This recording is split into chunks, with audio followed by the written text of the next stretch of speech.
Yes, climate change will bring terrible consequences for many throughout the world.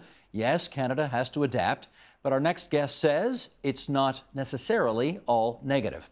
Joining us now for how climate change may turn Canada into the world's breadbasket, here's Jeff Rubin, economist and author of The Carbon Bubble: What Happens to Us When It Bursts. He's also a senior fellow at CG, the Center for International Governance Innovation. And Jeff, it's good to have you back here at TVO. My pleasure, Steve. Okay, we're constantly being told that climate change is going to be catastrophic for the world. And I guess the first question is, does it feel odd to you to be writing a book suggesting that there may actually be some positive byproduct from all this? Well, I should temper that by saying that the majority of the book would argue that climate change is probably going to have lethal consequences for what was this country's economic dreams to become an energy superpower, because high-cost sources of fossil fuel are probably going to be stranded by the world's efforts to reduce carbon emissions.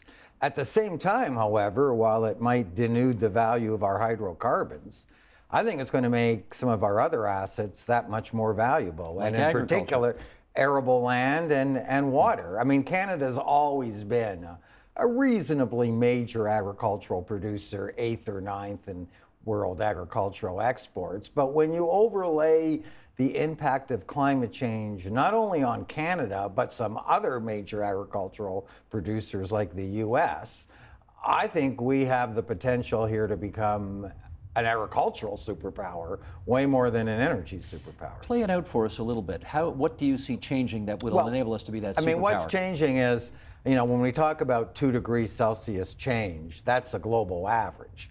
For high latitude countries like Canada, it's going to be a multiple of that. It already has been. The Eastern Arctic temperatures are up 4 to 5 degrees, which explains why the ice pack is retreating. Northwest Canada, 3 degrees. But what particularly concerns us here, Steve, is the prairies, because that's always been the country's breadbasket.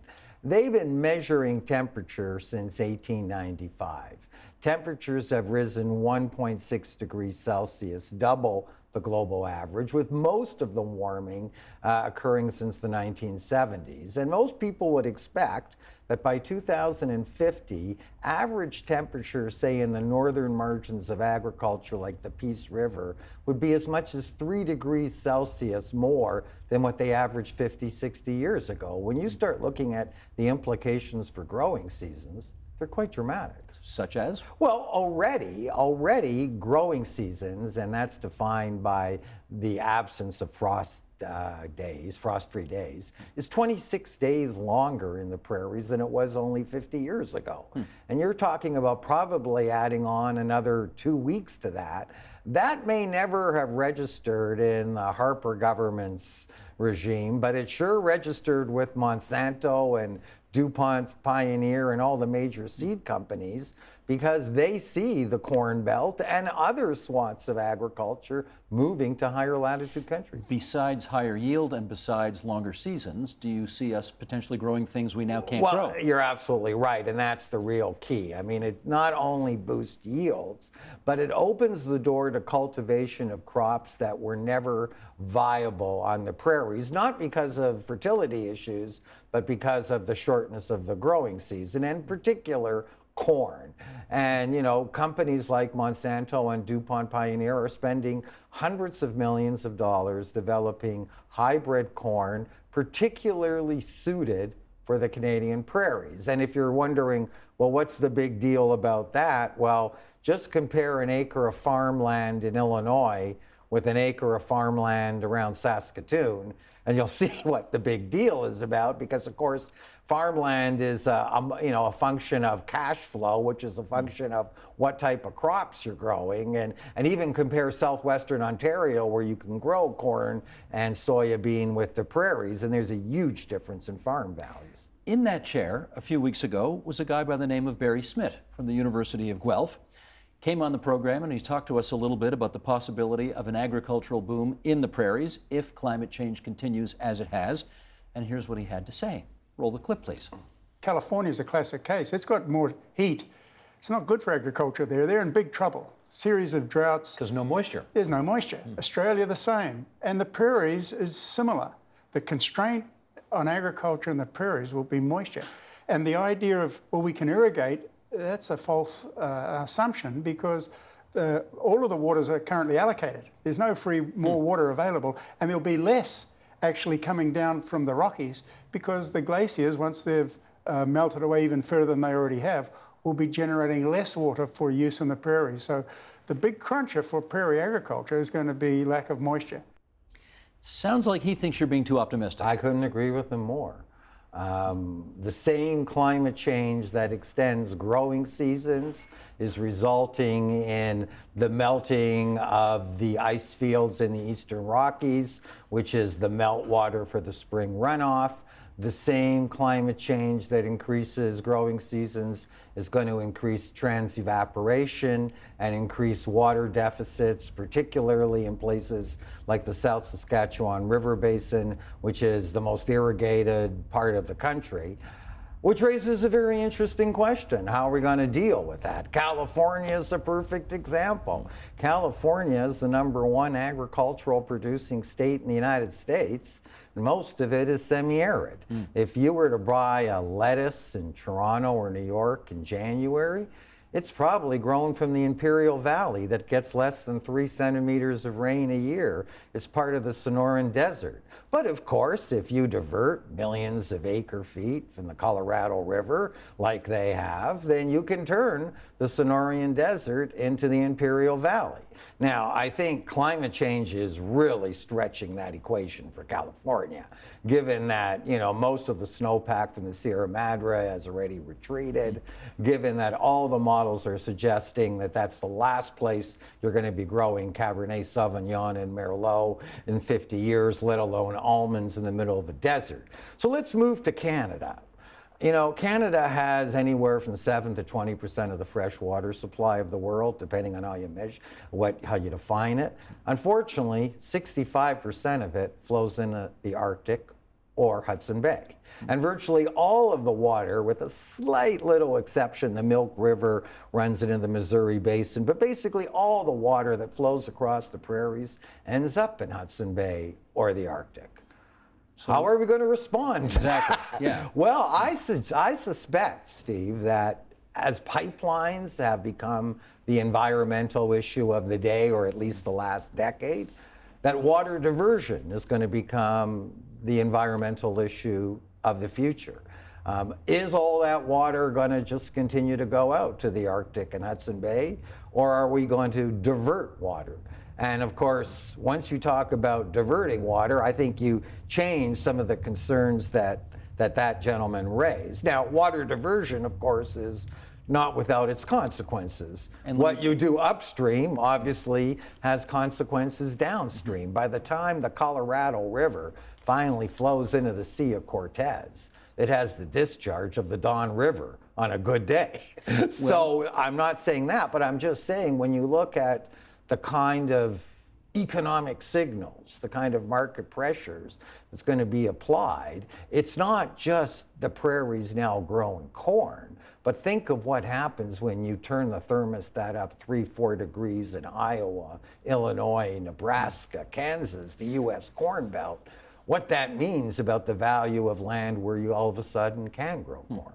Diversion is one thing. How about exporting water? What do you think of that? Well, exporting water is like exporting raw bitumen. It's, you're leaving all the value added on the table. When we export, a pound of wheat or a kilogram of wheat, what do you think we're really doing? We're exporting highly processed water. It takes 1,500 liters of water to grow a kilogram of wheat, even more so corn and soybean, because not surprisingly, all these higher value added crops just happen to also be more water intensive. We're already the 3rd largest virtual water exporter when you consider the water embodied in our agricultural exports. So you have no issue with exporting water directly? No, I have a huge issue with water exporting directly. Like I would have the same issue of, why are we exporting raw bitumen at oil prices 30% below world prices when we should be refining or making petrochemicals? By the same token, the value-added use of our water is not bulk water exports. It's growing corn, it's growing canola, it's growing wheat, and exporting that, because that's really the key. That's really the economic value that water is going to have. Well, okay, I want to make sure I understand you, Jeff. You're okay, obviously, exporting wheat and the water that is embodied in that, but you're not okay with exporting water just as water? Because, I mean, well, first of all, I don't think most Canadians would accept that as a sort of resource that we should be exporting. But quite apart from the natural resistance to that, there's the economic argument. I mean, the really value-added use of water, and that gentleman was perfectly correct, because, you know, Saudi Arabia, they get all the sunlight in the world. They tried to be self-sufficient in wheat, and it didn't last because they don't have water. I mean, the real value of water is the ability to turn water into food. How about the issue of, if the temperatures keep going up the way they are, we're going to have all kinds of pests and things that are terrible for crops? Absolutely. So what do we do about that? Well, I mean, we're going to give a passport to a lot of critters that, we probably don't want. And the pine beetle, the tick-carrying lime, absolutely. But I'm just saying the other side of that equation is going to be that we're going to be able to grow things that we never did before. And if you look at like any of the general assessment reports from the Intergovernmental Panel on Climate Change, they've talked about like the big mitigation challenge is to move agriculture to higher latitude regions, because some of the traditional bread baskets are going to be severely impaired. Let's get a little focused on this province, for example, and Premier of Ontario's in China, trying to drum up some business. Presumably, she's a former agriculture minister, some agri-food business as well. Does Ontario and its agricultural sector benefit from climate change? Absolutely, and particularly northern Ontario, there's the clay belt, which is a huge area of northern Ontario around the New Liskeard, Kapuskasing area. It's an oasis of fertile soil within the Canadian Shield. It's the old lake bed of pre-glacial Lake Ojibwa. And only about 1% of it has actually been developed for agriculture, and there's a good reason for that. In the 1920s, actually, the Ontario government lured many an unsuspecting immigrant up to that region, say, why go to the prairies? We've got just as fertile land here. What they didn't mention was you had about a 2 to 3 week growing season. Right. Okay. So that'll be different. Okay, you turn the thermostat up 3 to 4 degrees there, and it changes as well. And in fact, right now, the Ontario Beef Association is lobbying the government to release a lot of the Crown land for beef farming. You know the expression, obviously, what is it? Hewers of wood, drawers of water. That's supposedly what we've been for hundreds of years. If things transpire as you are projecting, do we have a chance to create some kind of value-added agricultural sector which takes us away from that traditional vision? I think it does, and I think the psychological barrier is you think farming. You think farming low tech. Right. You think farming throwback to 50, 60 years ago. First of all, farming's pretty high tech these days. It's going to become even higher tech when we have to deal with climate change. But instead of you and I making value judgments about what's technologically value added or not, why not let the market determine it? And the way the market will determine it is prices.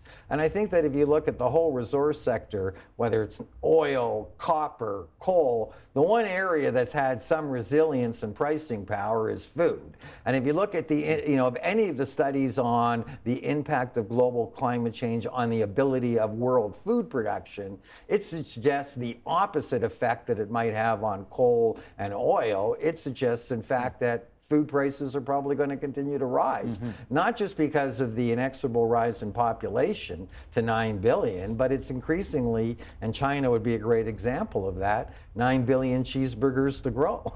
And that, it takes seven pounds of grain to grow, a pound of beef or pork. So as economies like China move to protein diets, look at their, increases in consumption of soybeans, of rapeseed, of wheat, of corn. It's growing like 4 to 6-fold in the last 15 years, which is probably the context for Premier Wynne going over there and promoting Canadian agriculture. Let me pick up on the oil angle you mentioned, because obviously former Prime Minister Harper wanted us to be an energy superpower around the world.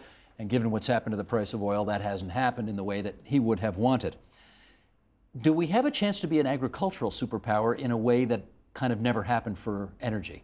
I think we do. Yeah. And you can understand why, Prime Minister Harper would have always minimized the impact of climate change, because it does have lethal consequences for high cost oil. I mean, if the world's going to be burning something like 15 million barrels a day less oil in the next 2 decades, it's not Saudi Arabia who's shutting down. It's deep water, Arctic, oil sands, shale. But I think what we missed in that equation, in our defense of the oil sands, was that we have tremendous agricultural potential here. And by the way, that has not been lost on institutional investors, ranging from the Canada Pension Investment Plan to Saudi sovereign wealth funds, who have invested in everything from scooping up 115,000 acres of prime Saskatchewan farmland and triggering a moratorium on further investment from institutions to the Saudi investing in the Canadian Wheat Board. Because everyone from NASA to the Intergovernmental Panel on Climate Change has identified the Canadian prairies as a climate change hot zone. I'm going to get a lot of environmentalists angry at me for saying this, but there's something about the oil and gas sector that's kind of sexy, right? I mean, it's very high tech, and when Harper was in power, it was certainly the opportunity to be a superpower in that area. And people obviously moving from all over the country to Alberta to dive in there. Agriculture, sorry to say, doesn't have that sexy image in the country. Do you think you can change people's minds on that?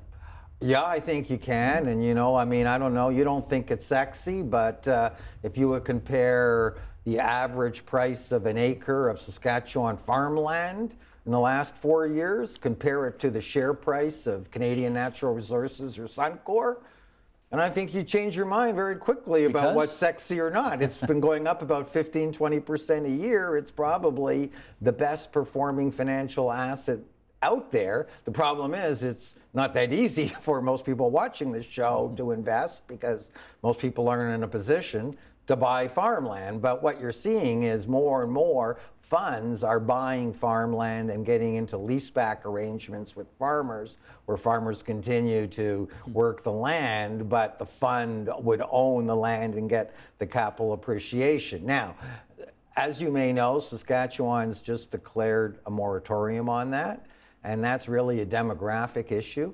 If you're a young farmer who wants to expand your acreage, you don't really want to compete with $238 billion pension plans. But on the other hand, if you're an older farmer who would like to capitalize on the appreciation of your land, you probably have a different view.